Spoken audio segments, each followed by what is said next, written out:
con cursos de diseño, docencia y divulgación de la arquitectura. Bienvenido, arquitecto José Manuel Campos Magdaleno. Es un placer tenerlo acá con nosotros en esta séptima jornada de ciudad digital. Muchas gracias, muchas Siguiente el gracias. recapitulado del mundo. Adelante en la cátedra. Bueno, muchísimas gracias por la invitación, gracias por asistir, los que están presentes, muchísimas gracias. Eh, Suena mucho cuando leen esas cosas, ¿no? Pero pues la realidad es que solamente vamos trabajando poquito. Mi presentación para todos los asistentes, a mí me cuesta mucho trabajo, eh, si bien soy muy metodológico y muy metódico, me cuesta mucho trabajo no personalizar. Entonces mi presentación es más bien como una mirada muy personal de cómo se ha ido desarrollando el tema que yo quiero tratar. Eh, Vamos a hablar, déjenme ver si puedo compartir pantalla.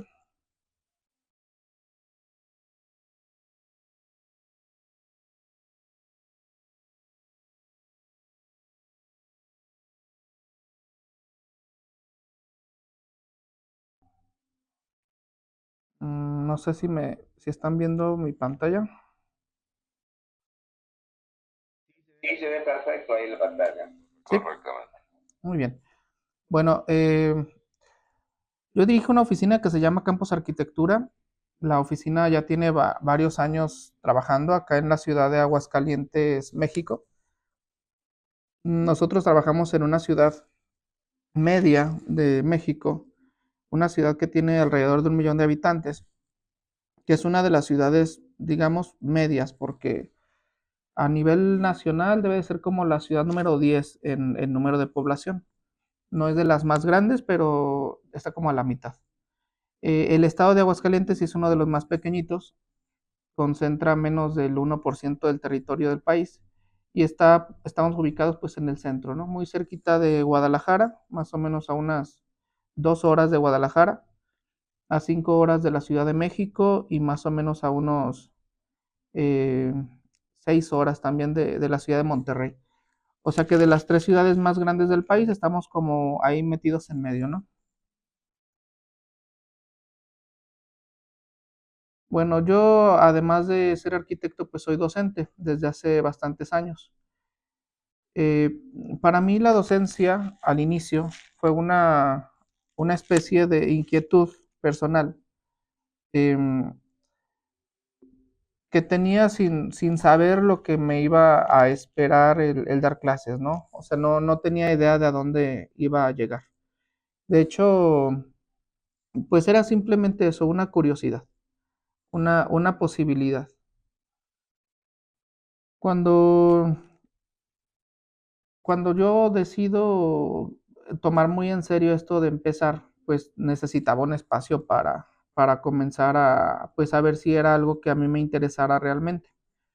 En ese momento, que fue pues ya hace muchos años, no recuerdo ni en qué año, creo que en el 2012, por ahí, yo conozco al arquitecto Manuel Larraqui y a su esposa, la arquitecta Emilia Genaro, en un vuelo de la ciudad de Santiago de Chile a la ciudad de Córdoba. Tuvimos tuve la fortuna de que estuvieran sentados cerca de mí, bueno, al lado de mí, estábamos juntos. En ese vuelo pues platicamos un poquito, me dijeron que eran arquitectos, yo también era arquitecto, ellos cordobeses, los dos, eh, y pues yo iba a estudiar una maestría, ¿no? A la Universidad Nacional de Córdoba. A mí me cayeron muy bien desde ese momento, pero no se me ocurrió, no se nos ocurrió pasarnos ninguna manera de contactarnos, ¿no?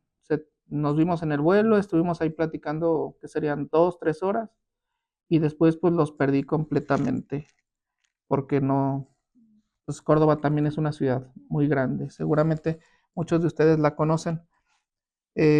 Pero haciendo la maestría, a una compañera le platiqué de mi inquietud de dar clases y ella me dijo que tenía un amigo que estaba en la cátedra de Carlo Barbaresi, que me lo iba a presentar.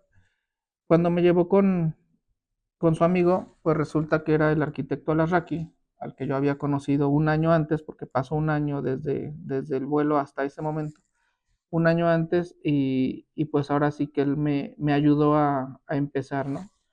Entré un año, precisamente estuve un año trabajando en la Universidad Nacional de Córdoba, en la cátedra de taller de tesis del arquitecto Carlo Barbaresi, y Manuel Alarraqui era mi jefe de trabajos prácticos.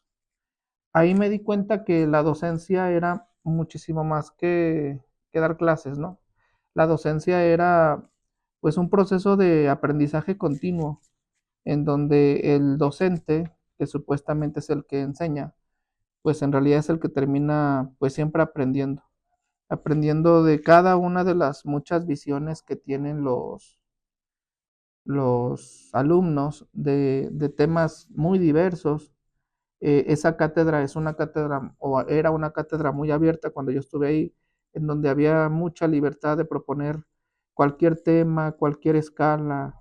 Estaba bastante interesante. Por un lado, el ver el planteamiento de los alumnos, por el otro, pues su visión, pero también ver la de los maestros, porque yo ahí mm, de verdad que aprendí bastante de Manuel, me pareció muy interesante su visión, y también de Adolfo Mondéjar, e incluso de Carlo Barbaresi, también me tocó estar en varias revisiones de él que a mí me dejaron muchísimo. Yo terminaba mi trabajo y me quedaba a ver las revisiones de ellos porque sentía que era un desperdicio no escucharlos, ¿no? Era demasiado enriquecedor. Llegando a México, ya una vez que terminó la maestría, yo me quedé unos años viviendo en Córdoba. De hecho, para mí Córdoba es mi segunda casa.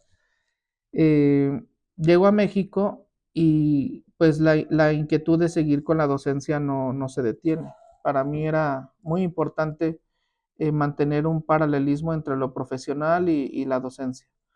Entonces comienzo a buscar espacios para poder seguir desarrollando esa actividad y encuentro a varias universidades, entre ellas la Universidad de Santa Fe.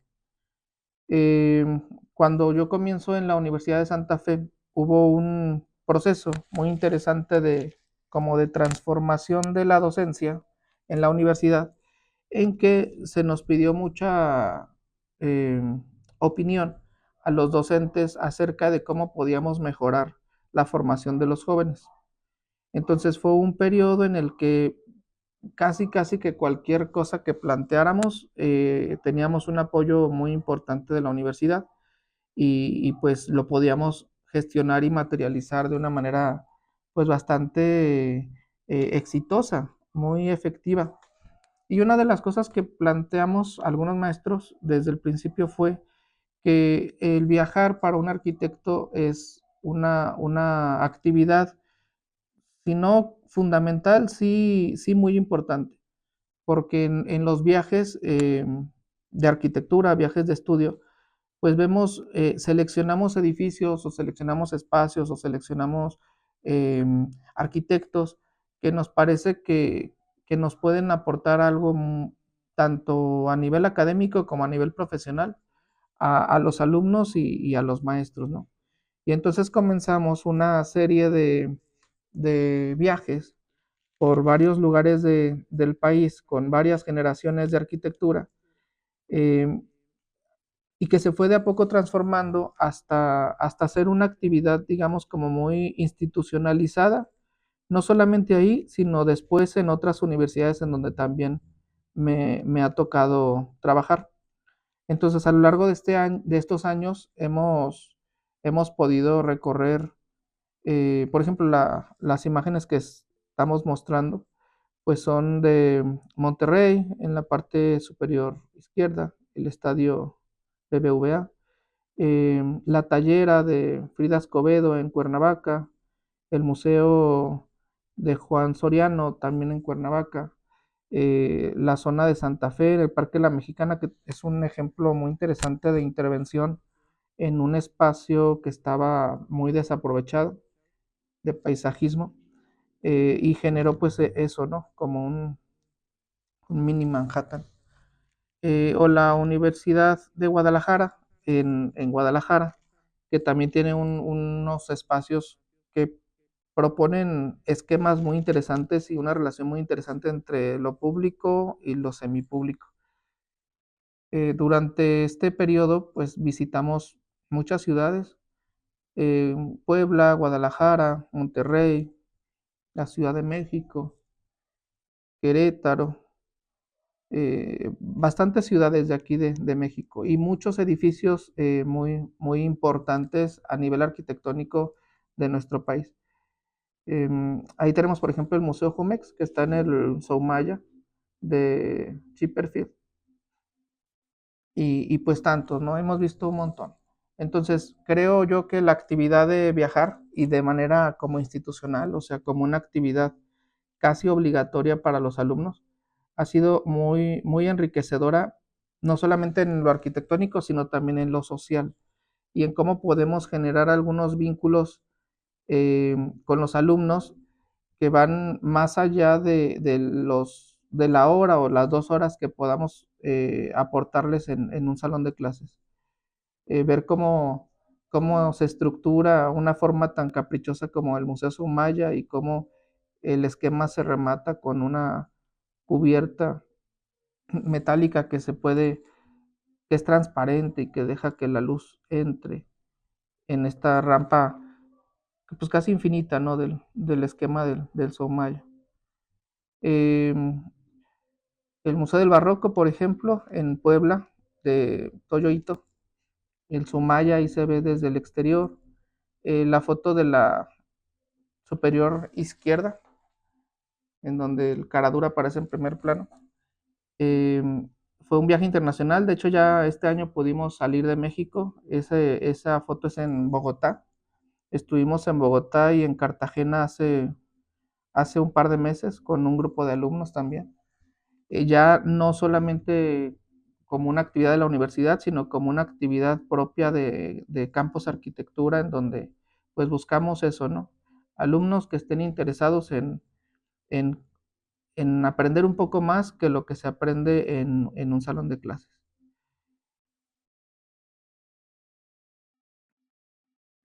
Eh, Habiendo hecho vínculos con tantos alumnos durante tantos años, a mí me parecía, yo veía yo no sé si es un problema, un fenómeno que está pasando en este momento, a mí me parece, en donde yo le pregunto a mis alumnos en clase, no sé si les pase a otros profesores que están aquí en la charla, si conocen a fulano de tal o a sutano, arquitectos que a lo mejor han construido toda una carrera o una manera de hacer arquitectura, una manera de entender arquitectura que desde mi perspectiva vale mucho la pena conocer y vale mucho la pena estudiar. Y me encuentro con que muchos, lamentablemente la mayoría, no los conocen. No conocen a los arquitectos que, pues sí, que hicieron estilos arquitectónicos o espacios arquitectónicos valiosos, pero sí conocen eh, algunos arquitectos que a lo mejor no han todavía hecho todo eso, pero sí tienen 100,000 seguidores en YouTube o en Instagram o en cualquier red social, ¿no? Entonces, para mí eso, pues, representó siempre una especie pues, de desafío, ¿no? De desafío de motivarlos a conocer no solamente lo que es popular, sino también conocer lo que es bueno de acuerdo a la opinión pues, podríamos entrecomillarlo mucho, pero de ciertos expertos en la materia, ¿no? Eh, y de esa manera, pues, surge otro proyecto, un proyecto que también tiene que ver con la oficina, pero también tiene que ver con la docencia y con este problema que nosotros observábamos, ¿no? La revista Maniobra es un espacio que nosotros generamos digital, en donde intentamos divulgar principalmente a esos arquitectos que posiblemente les importa muy poco el figurar en redes sociales, pero que para bien o para mal hoy es el sistema de comunicación de nuestros jóvenes alumnos. O sea, todos ellos manejan perfectamente estas herramientas de comunicación y se alimentan de estas herramientas de comunicación. Entonces, si lo que encuentran ahí no es pues muy valioso, pues lo que yo veo en clases o en talleres es que lo que proponen o lo que generan pues no es tan valioso ni tan interesante. Entonces Revista Maniobra surge así. Planteamos un espacio de difusión, no solamente de buena arquitectura y de arquitectos muy interesantes y muy reconocidos, sino de buena arquitectura y de arquitectos que no son tan reconocidos, intentando generar como un lugar en donde se puedan los alumnos documentar un poco mejor. También nos ha servido para darle difusión a algunos trabajos de ellos mismos, trabajos escolares, que posiblemente tengan algo de interés para alguien, o sea, que alguien a lo mejor le sirva observarlo. Y a partir de eso, pues surge nuestro espacio.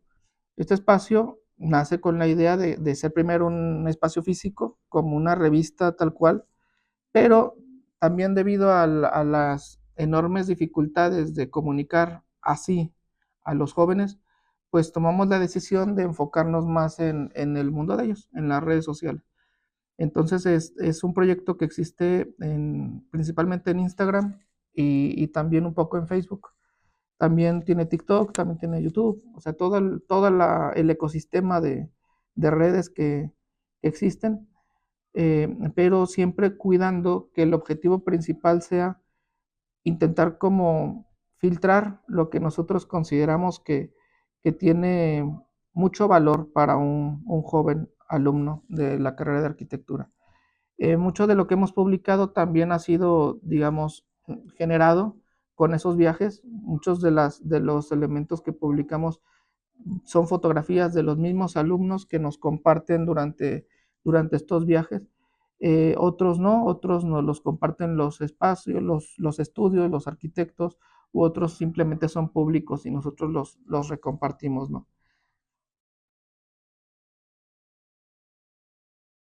Ya teniendo un ratito con el espacio virtual, nos pareció importante generar un espacio físico de debate para hablar pues de nuestro tema de arquitectura. Entonces, a partir del tercer año, me parece, sí, creo que tercer año de la revista Maniobra, generamos un congreso de la revista en su aniversario, en el mes de junio. Y de ese congreso, pues ahora sí, en un espacio físico nos empezamos a conocer, nos empezamos a convivir, eh, sobre todo entre ellos, ¿no? Porque casi no sé, del 100% de los alumnos que asistió al primer congreso, quizás al 80 yo les di clase en algún momento. Entonces, a lo mejor a mí me conocían, pero entre ellos posiblemente no. Y pues este espacio sirvió para eso. Ya hoy muchos de ellos pues están haciendo alianzas, vínculos, amistades, que en esta profesión pues son necesarios, ¿no? Y creo que esta charla es una muestra de eso, porque eh, gracias a estas relaciones, por ejemplo, que se construyeron con el arquitecto Larraque y la arquitecta Genaro hace tantos años, pues hoy estamos haciendo este otro tipo de cosas, ¿no? De manera paralela, nosotros en la revista pues también buscamos como que los jóvenes nos dijeran qué querían que hiciéramos. Una de las cosas que observamos fue el fútbol. Había un grupo de alumnos que les interesaba mucho que hubiera otro tipo de actividades. Y tenemos un equipo de fútbol de la revista, tenemos un torneo amistoso durante el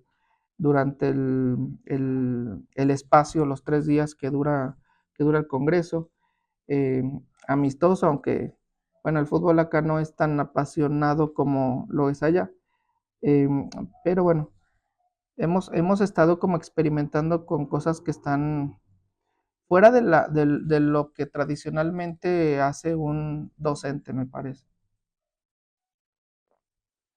Em, en el tercer aniversario de la revista y en el cuarto aniversario hicimos nuestros 2 congresos y también nos pareció importante, otra vez intentando hacer que los jóvenes vean el valor no solamente en el número de seguidores, sino en la calidad de los trabajos.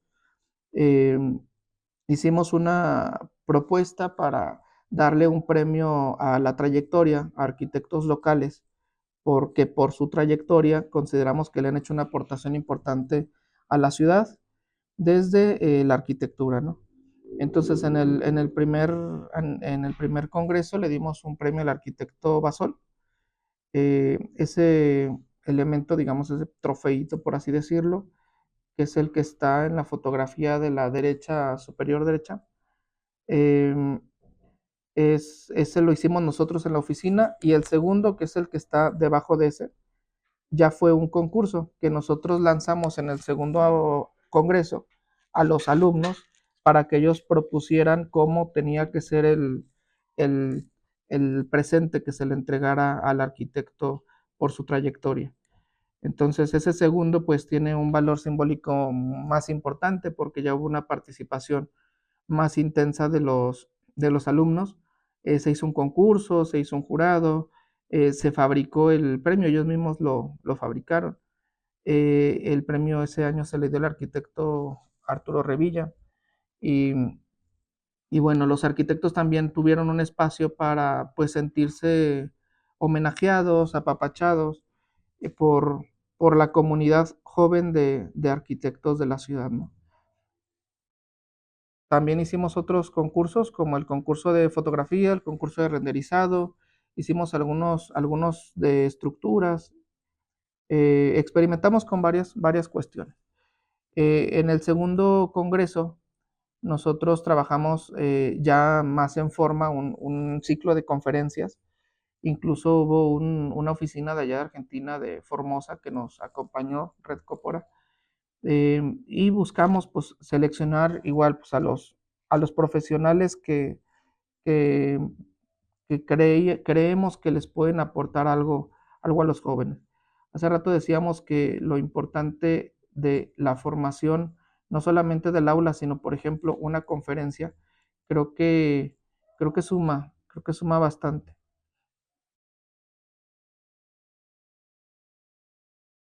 Bueno, también buscando lo mismo, dar un poco más que solamente la clase, es como formamos un taller internacional ahí con ustedes, con la Universidad Nacional de Catamarca, trabajando en conjunto con el arquitecto Alasraqui y con los docentes de los talleres de allá.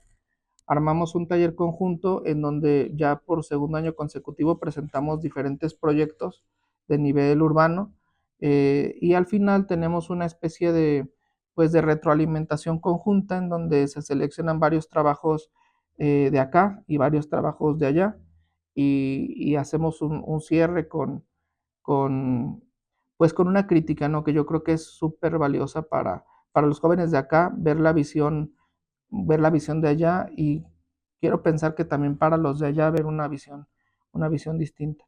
Entonces ahí mostramos un poco cómo se ha dado esos procesos, cómo trabajamos en taller, en el aula, en equipos muy grandes a veces, pero buscando pues aportar un poco más o generar una mejor escuela de arquitectura que de a poco pues se vaya consolidando, ¿no? Y pues por último, pero no menos importante, pues también como todo el tema de la socialización. Eh, creo yo que sí es valioso que los jóvenes no vean solo al maestro como el que los evalúa o el que les dice que está mal o que está bien, sino como una especie de vínculo o de puerta para el arranque de la vida profesional de muchos de ellos. Y creo que eso se consigue, no, es muy difícil conseguirlo con las 2 o 3 horas de clase que tenemos. Entonces, de manera también muy orgánica y muy natural, pues todo esto se ha dado. También sería mentiroso de mi parte decir que pues esto es parte de un plan maquiavélico para... No, más bien, pues ellos se acercan, yo también, y generamos así vínculos y amistades, relaciones. El último proyecto con el que estamos trabajando desde la revista es un podcast que estamos publicando todos los jueves en Spotify, en YouTube, en Amazon Music, en donde tenemos pues una charla que tiene que ver con, pues, con nuestra profesión. Tenemos invitados, alumnos, arquitectos, ingenieros, que nos hacen favor de grabar un ratito con nosotros y de hablar de un tema específico, de un tema en particular.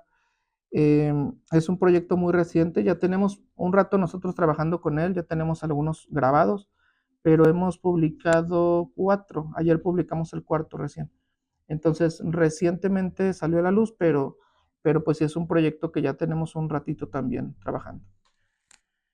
Entonces ya, digamos, todo esto fue una especie de introducción para explicarles más o menos de qué se trata la oficina Campos Arquitectura. Campos Arquitectura yo la concibo como un espacio muy poco eh, tradicional. Es un espacio muy alternativo de arquitectura en donde pues nos alimentamos de muchas cosas, no solamente del oficio común del arquitecto de diseñar y construir, sino también muy importante de la docencia y también de la aportación de la mirada joven de nuestros alumnos y colaboradores. Aquí en Campos Arquitectura somos 4 arquitectos, a mí me toca dirigirla, pero tengo otros 3 arquitectos muy jóvenes que trabajan conmigo, muy talentosos, que también tomé ese, pues de mis clases, ¿no? De las universidades en donde trabajo. Eh, y entre todos, pues hemos desarrollado varios de los proyectos. Este primer proyecto que les voy a mostrar fue un proyecto que fue en las etapas iniciales de nuestra oficina. Eh, pero en este caso trabajamos de manera conjunta con un amigo mío, el arquitecto Juan Carlos Herrera. Eh, Básicamente entre nosotros planteamos participar en un concurso aquí en la ciudad de Aguascalientes, que es un concurso que hace el IMAC desde hace bastantes años. Cuando yo estaba estudiando la maestría en Argentina, cuando vivía allá en Córdoba, el concurso inició. Se hace cada año en enero porque esta es una instalación artística urbana que se coloca en una calle importante de aquí del centro de la ciudad, en la calle Carranza, en la Feria de San Marcos. Aquí en Aguascalientes, la Feria de San Marcos es la fiesta pues, más importante del año y es una de las ferias más grandes del mundo. Durante el evento, que dura 3 semanas, entre 3 y 4 semanas, más o menos 8 millones de personas vienen a la feria. Entonces, pues sí es un espacio muy grande y muy importante de la ciudad. La calle Carranza es el acceso desde el centro hacia el barrio de San Marcos, que es donde nace la feria. Y pues la instalación es básicamente el arranque de la feria, ¿no? Cuando comienzan los concursos, con mi amigo Juan Carlos platicábamos siempre a distancia, pues yo estaba en Córdoba, que estaría muy interesante participar, o sea, que en algún momento meter una propuesta y ver cómo nos va, ¿no? Y eso nosotros lo pudimos hacer en el año 2019. Este proyecto lo trabajamos él y yo en el 2019 y tuvimos la fortuna de ganarlo. Planteamos una especie de tapete que colgamos en la calle Carranza, eh, intentando generar un homenaje a una artesanía de aquí de la ciudad que se llama deshilado, que fue traída en el periodo colonial por algunas artesanas, mujeres españolas, eh, que se fue como popularizando mucho en esta zona, ¿no? Hoy es una artesanía casi extinta, ya no hay muchas personas que hagan esto, y la idea era como recordar, o sea, darle un poco de valor al patrimonio quizás medianamente olvidado de nuestra ciudad, con muchos motivos que tienen que ver con la celebración de la Feria de San Marcos. Entonces la propuesta de diseño pues era eso, una especie de artesanía. La propuesta técnica y de fabricación no fue pues tan sencilla. La pieza medía mm, 100 metros de largo, me parece, por 7 metros de ancho, y toda la fabricamos de una sola pieza. Entonces nosotros en taller lo hicimos con la ayuda de muchos alumnos. También aquí participaron bastantes alumnos, alrededor de unos 40 alumnos nos estuvieron ayudando en la fabricación y en el montaje. Estuvimos fabricándolo aproximadamente un mes quizás y lo colgamos en su posición en una noche. Estuvimos tensando una noche más y pues ya quedó nuestra instalación. Em, Esta propuesta pues generó, yo creo que mucho interés de la población. Sí hubo bastantes comentarios. El termómetro de nuestro cliente, el IMAC, es una dependencia gubernamental, es el Instituto Municipal Aguascalentense para la Cultura. Y los directores del IMAC, que pues al final de cuentas son políticos, pues toman como termómetro mucho los comentarios que observan en redes sociales sobre todo, ¿no? Creo que fue bien recibido en general. Me parece que se vio mucho, se fotografió mucho, gustó mucho y pues sí, funcionó como nosotros lo estábamos planteando. Un espacio efímero con, con una sombra que se tatuaba en el piso de la calle Carranza, ¿no? Esto sí para nosotros la verdad que fue una sorpresa, no lo esperábamos tan nítido como lo vemos. Em, pero bueno, fue una de las cosas que se dieron de manera positiva. Ahí el joven de la playera blanca y gorra azul, ahí está mi socio, el arquitecto Juan Carlos Herrera, de ese momento. Bueno, en el año 2021 participamos en otro, pero para el Festival de las Calaveras.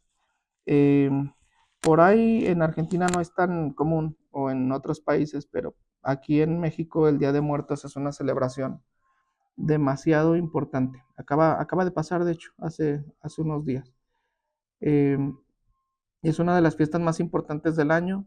Es la fiesta en donde nosotros nos tomamos el tiempo de recordar a las personas que ya no están, a las personas que se fueron antes. Em, y pues en ese tomarnos el tiempo, pues hacemos muchas actividades que para extranjeros a veces suenan raras, pero para nosotros pues es parte de la cultura, ¿no? De nuestra cotidianeidad. Y aquí en Aguascalientes tenemos un festival en esas fechas, en noviembre, que se llama Festival Cultural de las Calaveras. Eh, Aquí de Aguascalientes es un artista, un grabador, que se llamaba Guadalupe Posada, que fue el creador de la Catrina. La Catrina es un elemento pues muy importante de esa celebración en particular, ¿no? Eh, y la retoman varios artistas después de Posada, uno de los más importantes, Diego Rivera, y se hizo famosísima en nuestro país y quizás también fuera de nuestro país, gracias a Diego Rivera, ¿no? Y al retomarla. Entonces, mucho de lo que vemos en esta celebración pues, está relacionado con ese elemento simbólico que propone Posada por ahí del año 1900 más o menos. Nuestra propuesta pues entonces se basa en muchos de los grabados de Posada. Posada a lo largo de su trayectoria hizo cientos de grabados. Nosotros tomamos algunos de ellos, cinco grabados de él, y nosotros propusimos 5 con una tipología similar a la de él.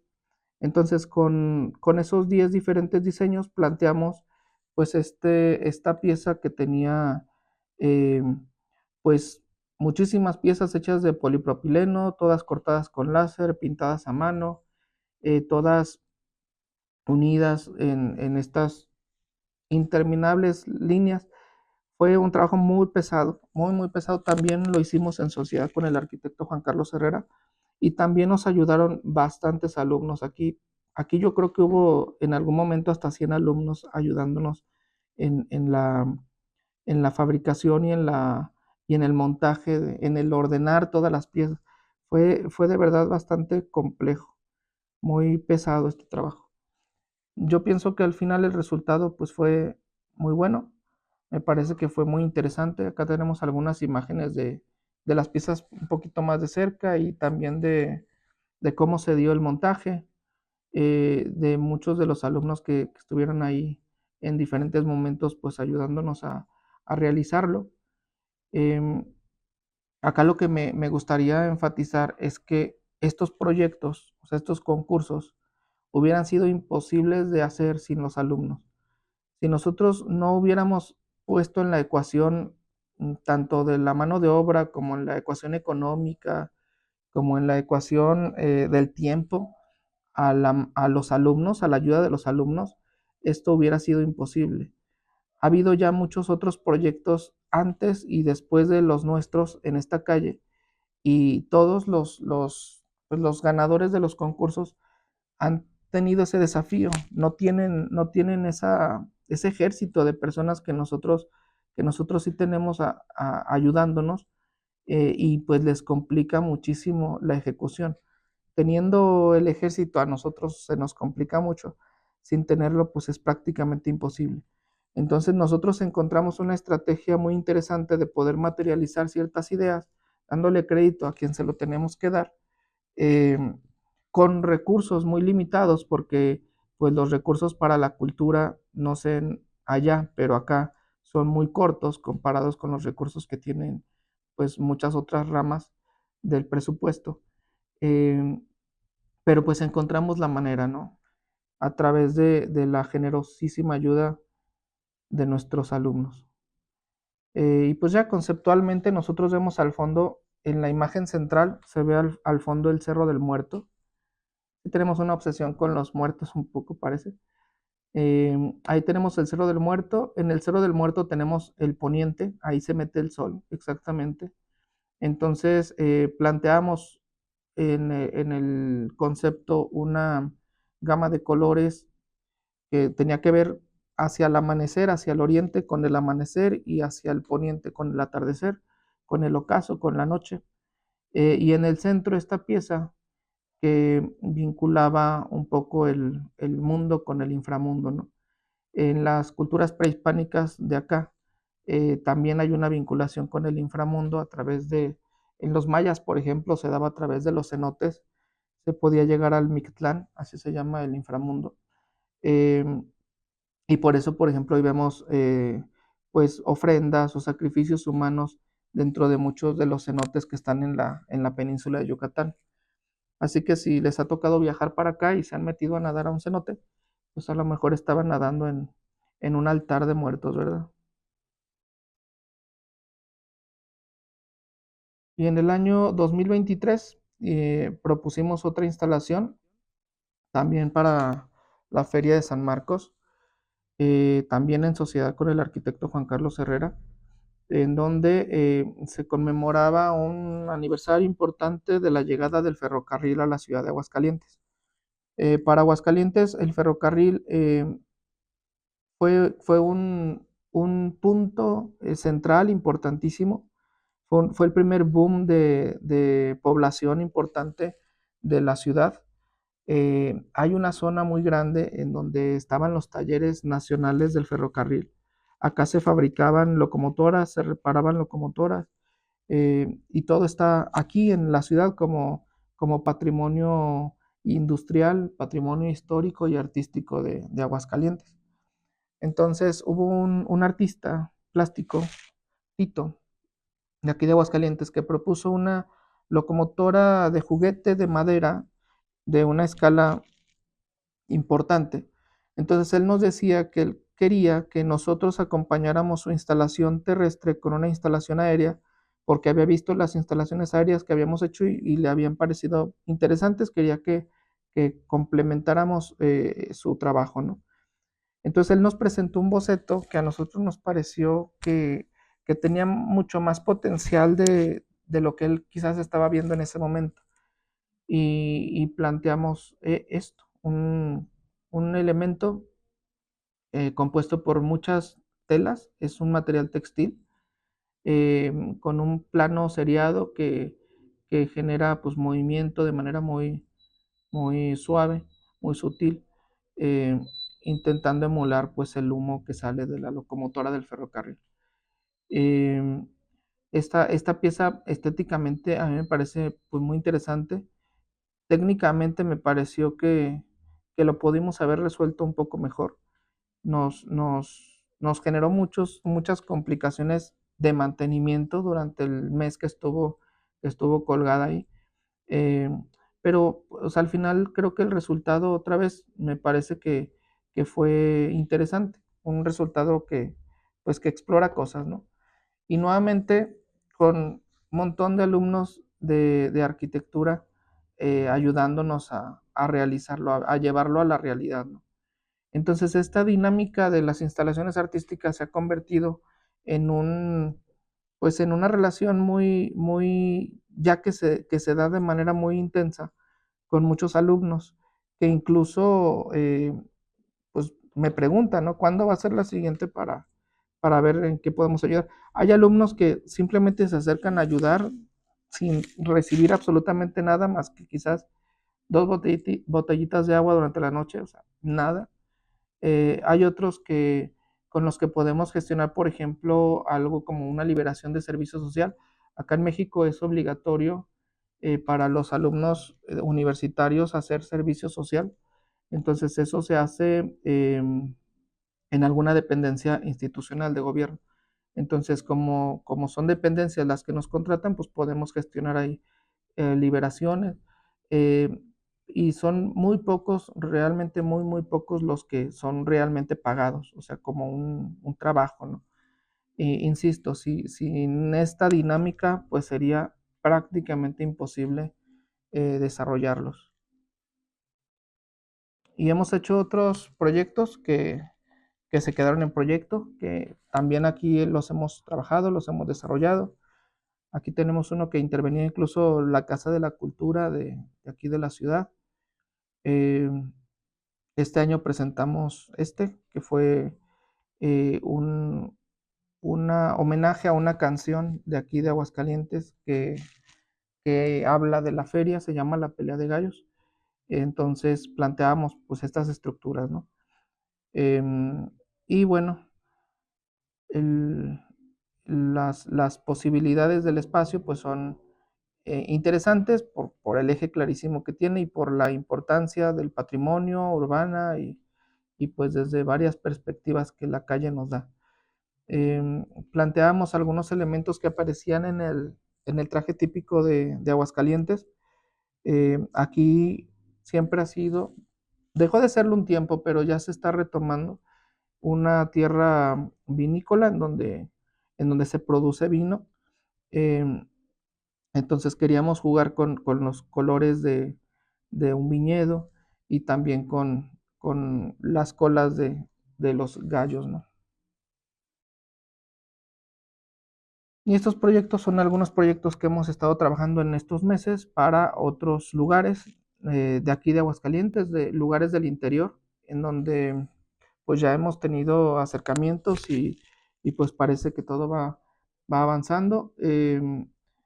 Algunos son en sociedad con el arquitecto Juan Carlos Herrera, el de la esquina superior izquierda, pues es una reinterpretación o un 2.0 del primero que hicimos, del deshilado para la calle Nieto, que es la calle en donde todavía se venden ese tipo de artesanías. Ese es para la Secretaría de Turismo de aquí del estado de Aguascalientes. Y los de la derecha son para la Feria del Maíz, así se llama, Feria del Maíz de San José de Gracia, un municipio del interior de Aguascalientes. Y el de abajo a la izquierda, es un paseo que propusimos para el Tianguis de los Muertitos, que también es para el Día de Muertos, ¿no? Un corredor que conecta dos de los panteones como más importantes de la ciudad.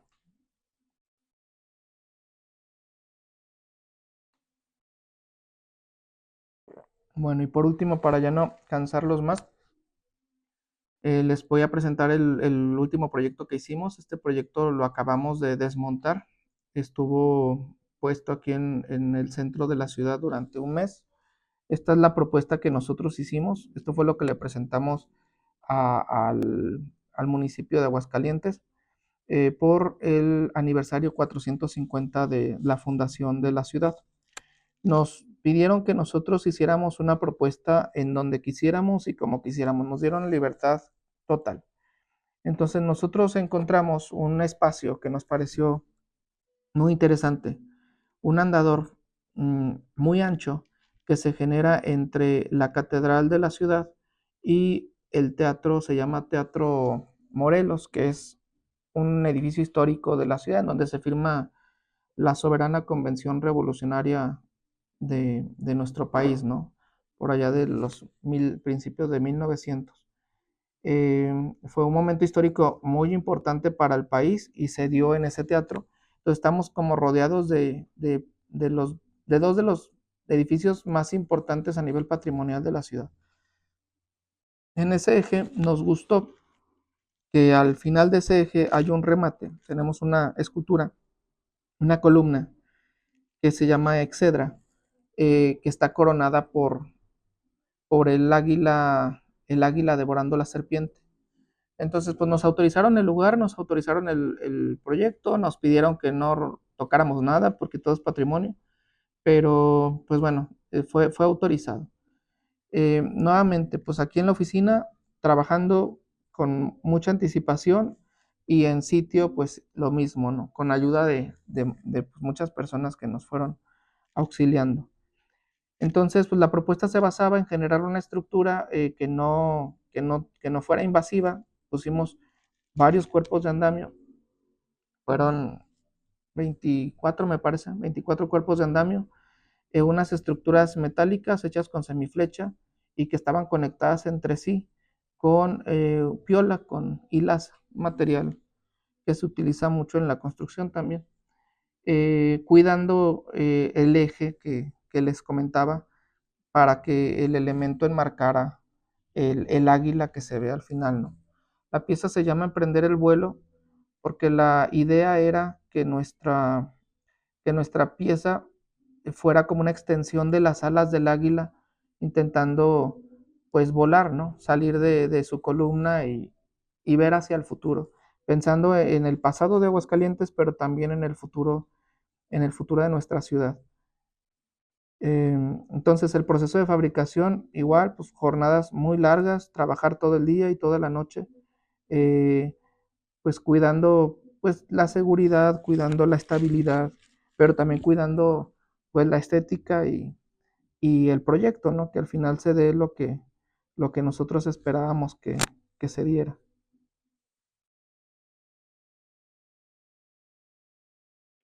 La instalación pues incluía una serie de luces RGB que iban cambiando de tonos, con la intención de que pues fuera un poco más dinámica, y unas tiras LED que enmarcaban cada una de las alas del proyecto. Nos pasó durante este montaje que fue muchísima gente, mucha gente, todo el tiempo, a preguntarnos qué estábamos haciendo. O sea, como que sí generó mucho interés. Muchas personas nos preguntaban qué era lo que estábamos haciendo, ¿no? Les parecía muy raro el elemento. Entonces yo creo que el generar curiosidad, el que pues sí, ahí está el diseño analógico, pero también es un poco abstracto y también deja un poco abierta la puerta para la imaginación y para las preguntas, que cada quien responda como cada quien quiera responder.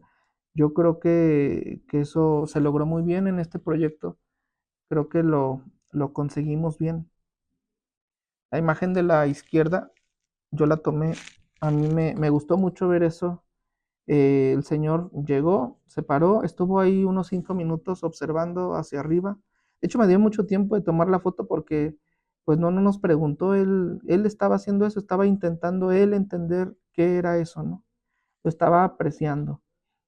Entonces, vemos también que pues ya en el Festival de la Ciudad se hizo un inicio para el Festival de las Calaveras y pues ahí arrancó, ¿no? Entonces se utilizó esto como la puerta de arranque para el siguiente festival y pues en una especie de San Marqueada, le dicen aquí, porque pues venía del barrio de San Marcos hasta la plaza, ¿no? Una San Marqueada. Bueno, y por último, pues la docencia para nosotros ha sido un motor de crecimiento, de desarrollo, de vinculación y generador de grandes amistades. Ha sido un camino difícil, pero muy poderoso de desarrollo profesional, pero sobre todo crecimiento personal. Veo en mis alumnos muchos reflejos propios del pasado y del presente. he descubierto una segunda pasión tan importante como mi hermosa profesión. Gracias y muchas gracias a mis alumnos.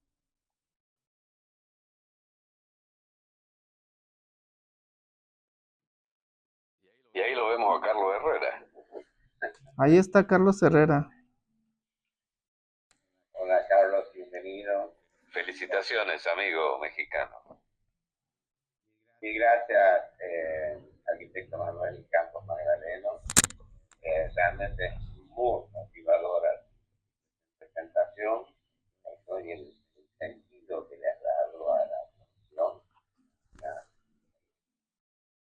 y hasta casi una nueva mirada, ¿no? De cómo tomar la docencia y a través de las publicaciones, a través de las redes sociales, la pasión que le pones a todo lo que haces y sobre todo esto de cómo utilizar la arquitectura efímera para dinamizar el sistema espacial abierto urbano con estas puestas que hace tan maravillosas, ¿no?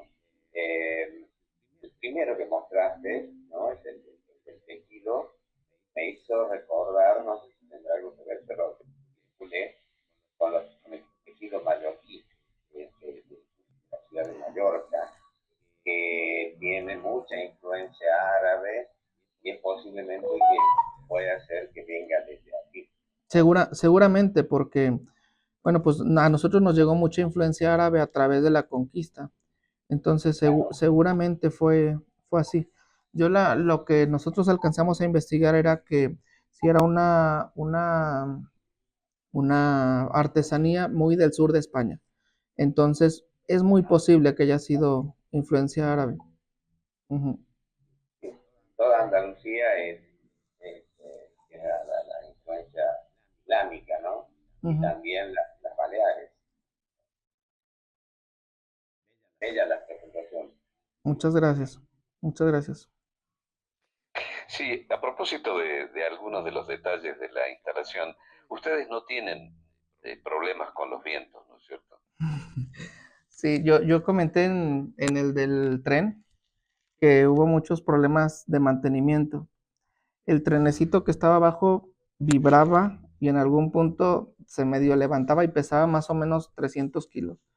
O sea que, pues sí, o sea, ahí el viento fue un problemota. Por eso yo comentaba en ese, tuvimos problemas técnicos, o sea, ahí yo creo que fue en el que cometimos un poco más de, pues yo no sé si errores, más bien como subestimar el espacio. Subestimamos el túnel de viento que se generaba en esa calle. Ya habíamos hecho el anterior, pero el anterior pues no genera ninguna resistencia al viento. Y este era todo lo contrario, ¿no? Una vela completamente perpendicular a la calle. Y sí, sí fue un desafío. Todos los días teníamos que, hola Emilia, todos los días teníamos que reajustar. Todos los días, a las 8 de la mañana estábamos reajustando muchos puntos. Ujú. Realmente porque en nuestra zona el viento comprometería severamente. De hecho, te lo comento, tenemos un predio ferial que tiene una calle central muy larga, tiene más o menos unos 350, 400 metros, y lo que se ha llegado a construir es solamente una estructura metálica de carácter espacial Ujú. ondulada. Entonces es una ondulación muy larga de 400 metros, pero nunca se acolgó nada de ahí. Es una pérgola sin vegetal. No resiste el Este, viento. Ujú. claro, porque acá hay que considerar muy bien para mantener la forma física de la instalación que uno está previendo en el proyecto, una muy buena estructura de arrastramiento para mantener la forma Mira, durante nosotros hemos el planteado muchas veces en el IMAC, en el municipio, en el gobierno del estado, que estaría muy bien que en la calle Carranza se hiciera una estructura física, o sea, que hubiera una estructura para sostener estos elementos, ¿no? Porque hace 15 años que se hace la instalación. Pero no, el INA, que es el Instituto Nacional de Antropología e Historia en México, es quien defiende el patrimonio, quien cuida el patrimonio y no nos deja, te lo digo así, no nos deja ni poner un taquete en el piso, un taco Fisher en el piso, no se puede. Entonces, pues sí, es un desafío enorme porque cómo ponemos algo sin tocar nada, ¿no? Entonces, técnicamente parece muy sencillo. Yo a veces hablo con mis alumnos y les digo, es que cuando yo trabajaba en Córdoba, yo trabajé con el ingeniero Omar Zairafi, que me presentó también Manuel Alarraqui a Omar, y hacíamos edificios, pues arquitectura vertical, no departamentos de 7 niveles, 8 niveles. Entonces yo era residente, yo estaba en obra.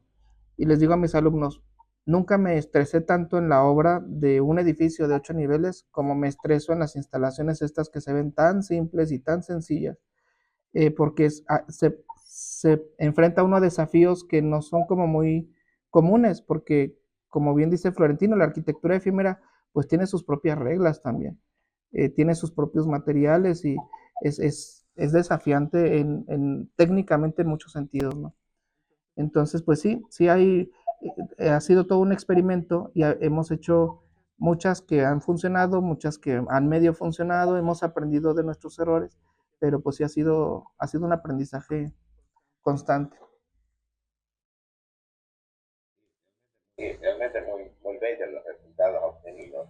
Hablando de el arquitecto Ricardo Quintesa, en el caso del predio ferial, son volúmenes unidos en una calle por medio de esta pérgola, en realidad era una metáfora, era un poncho bañando al viento, con el error de haberlo enfocado a esa calle directamente donde toma todo el viento, o sea, era imposible ponerle la cobertura porque no hubiera quedado nada. Generaba un tipo venturi que a mayor velocidad del viento y mayor distancia, si ya con la pérgola es imposible estar en este espacio, imagínate, no hubiera sido realizado. Efectivamente. Cuando quieran, igual hacemos una asociación para intervenir por allá también. Pero, ¿cómo no? Lo que me resultó muy creativo y muy potente sensorialmente es el juego en la primera que hiciste de el movimiento de la pieza propiamente dicho en conjunto con el de la sombra que se proyecta en el piso. Eso me pareció muy impactante sensorialmente. Y también, Muy bueno. y también debo decir que total y absoluta casualidad, no lo pensamos, la verdad. Eso salió, así salió.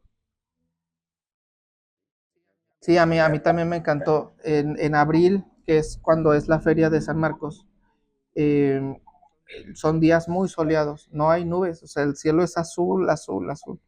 Y ayudó mucho a que la sombra se dibujara tan claramente.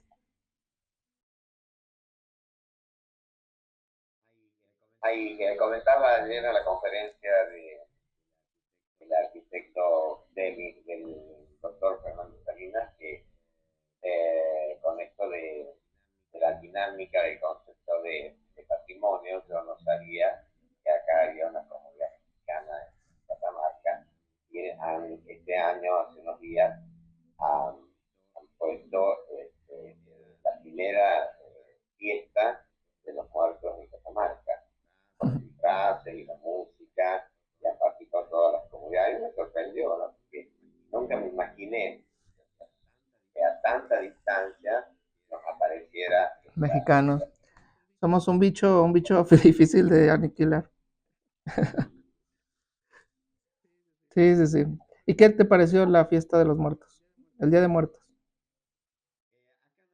Acá no está muy incorporado lo que se hace, la tradicional visita a las tumbas, pero nada más. Sé que en Santiago del Estero tiene, al igual que en Libia, un sentido más profundo de preparar la comida, pasar la noche en el cementerio, tocar la música de los deudos, pero acá es más sencillo.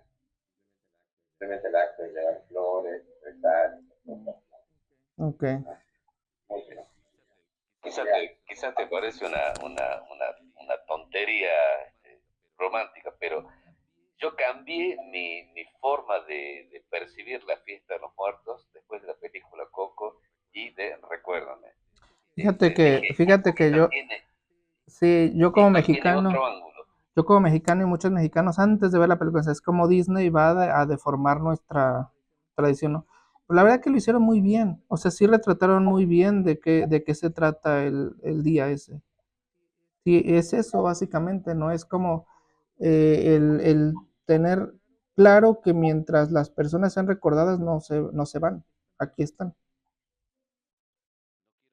No quiero meterme en un jardín complicado, pero es una manifestación romántica de un planteo muy profundo de la física cuántica. Somos energía. Sí, Vos te pones a ver, nuestro cuerpo está formado por órganos, los órganos por tejidos, los tejidos por moléculas, las moléculas por átomos, los átomos por energía. energía. Sí, sí, sí. Nuestros pensamientos son energía. En la medida en que vos recuerdas a tu familiar muerto, lo estás haciendo energéticamente presente. Sí, yo pienso eso, ¿no? Muchos conocimientos ancestrales que han sido tomados como una tradición solamente, pues yo creo que tienen un sustento mucho más profundo.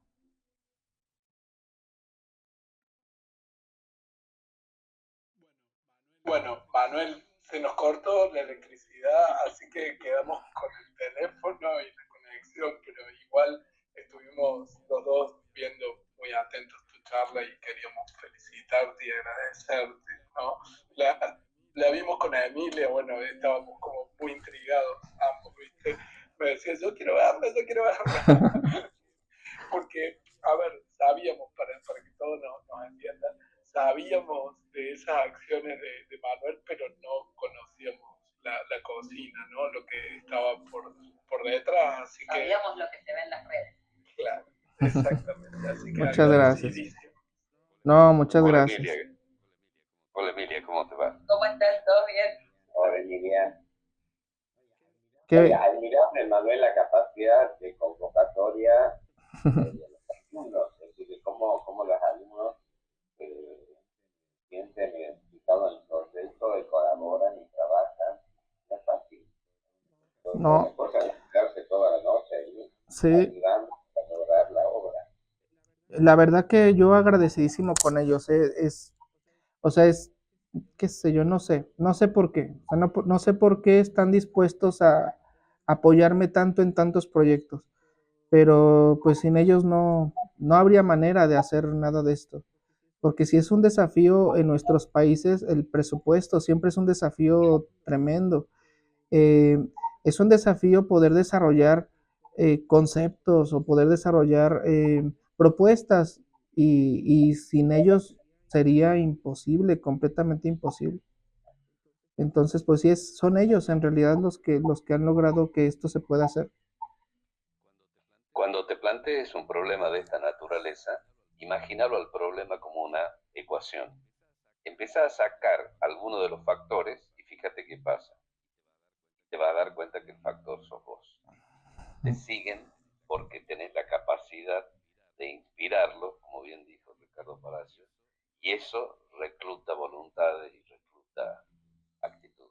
Sos vos. Muchas gracias. Gracias, gracias. Gracias, muchas gracias, amigos Manuel, Emilia, muchísimas gracias. Qué suerte tuvimos de encontrarnos en ese avión, ¿verdad? Sí, totalmente, ¿no? Sí, Y yo cuando lo cuento, no, sí, parece increíble. y todo esto es muy superficial, en realidad la historia completa ustedes la conocen y yo les estoy eternamente agradecido. Bueno, Abrazo enorme. lo va a hacer emocionar, basta. Bueno, Bien, dejamos liberado Manuel. Bueno, gracias. pero les quiero agradecer que tu presencia, la de Lina Toro y Viviana Colautti, ha sido mérito de Manuela Larasti, que ha colaborado para el armado del programa de esta jornada, porque bueno, en un momento estaba en crisis y bueno, me dio una mano inmensa para poder contar con estas maravillosas conferencias de esta jornada, poder completar así programa porque tiene que tener plan A, B, C, D hasta que se va completando. tener el espacio